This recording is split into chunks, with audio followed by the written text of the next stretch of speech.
वापस इसलिए बुलाया गया है क्योंकि टेररिस्ट भारत के खिलाफ कुछ प्लान कर रहे हैं। श्री गुरु राम राय कॉलेज के छात्रों द्वारा प्रस्तुत एक नाट्य प्रस्तुति ने दर्शकों की आंखों को नम कर दिया।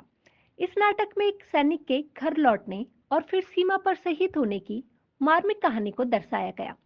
नाटक के दौरान दर्शकों ने सैनिक की वीरता और बलिदान को महसूस किया, जिससे वे भावुक हो गए। इस प्रस्तुति ने न केवल दर्शकों के दिलों को छुआ, बल्कि उन्हें देशभक्ति और सैनिकों के प्रति सम्मान से भर दिया। श्री गुरु राम राय यूनिवर्सिटी में स्वतंत्रता दिवस के अवसर पर ध्वजारोहण कर विशेष आयोजन किया गया, जिसमें देशभक्ति से जुड़े सांस्कृतिक कार्यक्रम प्रस्तुत किए गए। इन कार्यक्रमों के माध्यम से विश्वविद्यालय ने देश के लिए अपने प्राणों की आहुति देने वाले शहीदों को भावभीनी श्रद्धांजलि अर्पित की।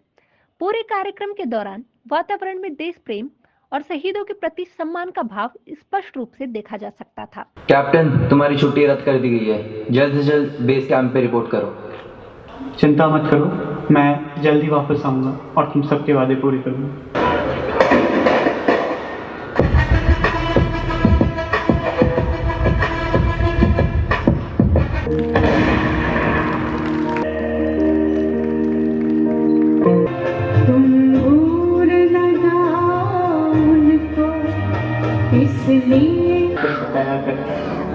आज देख तेरा घर कितनी जिम्मेदारियों से घिर गया। देश के खातिर कुछ करने से अपनी गुड़िया से बिछड़ गया। भारत माता के! भारत माता के! विश्वविद्यालय के कुल सचिव अजय कुमार खंडूड़ी ने स्वतंत्रता दिवस के अवसर पर अपने संबोधन में कहा कि विश्वविद्यालय न केवल शिक्षा प्रदान करता है, बल्कि छात्रों को देश प्रेम की भावना के लिए भी प्रेरित करता है।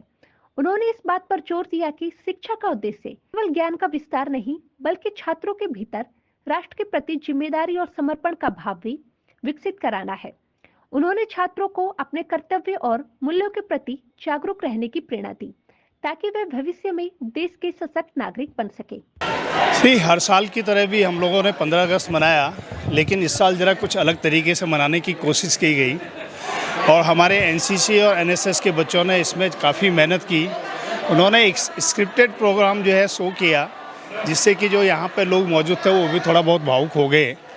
और बच्चों को हम यहाँ पे यही सिखाते हैं कि उनको किस तरह का जो है वातावरण, पढ़ाई लिखाई के अलावा क्या वातावरण मिलना चाहिए उनको, मॉरल्स, इथिक्स, डिसिप्लिन, ये सब चीज़ें हम यहाँ सिखाते हैं। उसके साथ साथ में हम उनको कहते हैं कि आप जो है कल्चरल एक्टिविटीज़ में पार्टिसिपेट करिए, स्पोर्ट्स में पार्टिसिपेट करिए, सो दैट कि आगे जाके आपका पूरा पर्सनैलिटी एक डेवलप होकर निखरे और भारत का एक अच्छा नागरिक बने, एक लॉ अबाइडिंग सिटीजन जिसको कहते हैं, वो बनाने की हम कोशिश करते हैं पढ़ाई लिखाई के अलावा। यही हमारा उद्देश्य है। नेशन बिल्डिंग इज हमारा जो है सबसे प्रथम उद्देश्य है, उसके बाद हमारी यूनिवर्सिटी है, उसके बाद हमारा समाज आता है। इन्हीं उद्देश्यों के साथ में हम यूनिवर्सिटी में कार्य कर रहे हैं, करते रहेंगे।